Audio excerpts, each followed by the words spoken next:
पुराने मंदिर को व्यवस्थित करने हेतु किस दिशा में कार्य करें कि निरंतर उनकी व्यवस्थाएं सुधरती रहे।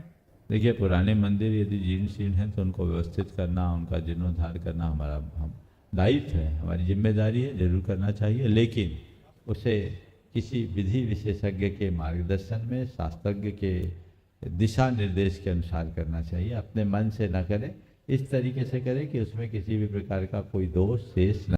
प्राचीन मंदिरों में हम देखते हैं तो हमें त्रिकाल चौबीसियाँ नहीं मिलती थी, लेकिन अब आजकल जो है त्रिकाल चौबीसियाँ बहुत ज़्यादा निर्मित की जा रही हैं। महर्षि, हम त्रिकाल चौबीसी के जब दर्शन करते हैं तो हम जो है मतलब वर्तमान के जो हैं भगवान, उनके तो अर्घ हैं, लेकिन भूत और भविष्य की जो है प्रतिमा जी, उनके सामने हम मतलब क्या अर्घ बोलें, किस तरह हो या ना हो, उदा का चंदन तो है, उदा का चंदन बोल महर्षि इस तरह का क्यों है कि प्राचीन मंदिरों में नहीं थी और अभी? देखिए, ये परंपरा अर्वाचीन है। प्राचीन काल में ऐसी परंपरा ज़्यादा नहीं थी।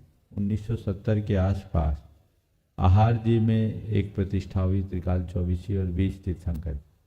उसके बाद ये चलन हो गया और फिर उसी तरह हम लोग पूजा भी करने लगे भूत भविष्य वर्तमान की 3 चौबीसी में।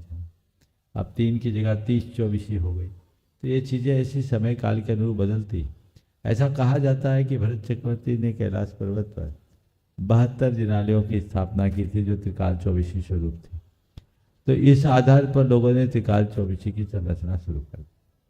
ये इस बात का प्रतीक है कि हम 3 काल में हमारे पूज्य और आराध्य केवल 24 तीर्थंकर ही हैं, इसलिए हमें पूजना है तो इनको ही पूजो, इसके अलावा और किसी को पूजने की जरूरत नहीं है। त्रिकाल का ऐसा भी लिया जाए। जब हम व्यस्त रहते हैं तो हमें बहुत आकुलता रहती है कि इस कार्य के बाद दूसरा कार्य करना है, लेकिन आप तो सदा ही व्यस्त रहते हो, फिर भी आपको आकुलता नहीं रहती है, ऐसा क्या? आप व्यस्त रहते हो, मस्त रहते हैं, समझ गए? आप व्यस्त नहीं रहते, अस्त व्यस्त रहते, इसलिए त्रस्त रहते हो, पस्त हो जाते हो। हम व्यस्त भी रहते हैं और मस्त भी रहते हैं, इसलिए कुछ भी अस्त व्यस्त नहीं हो।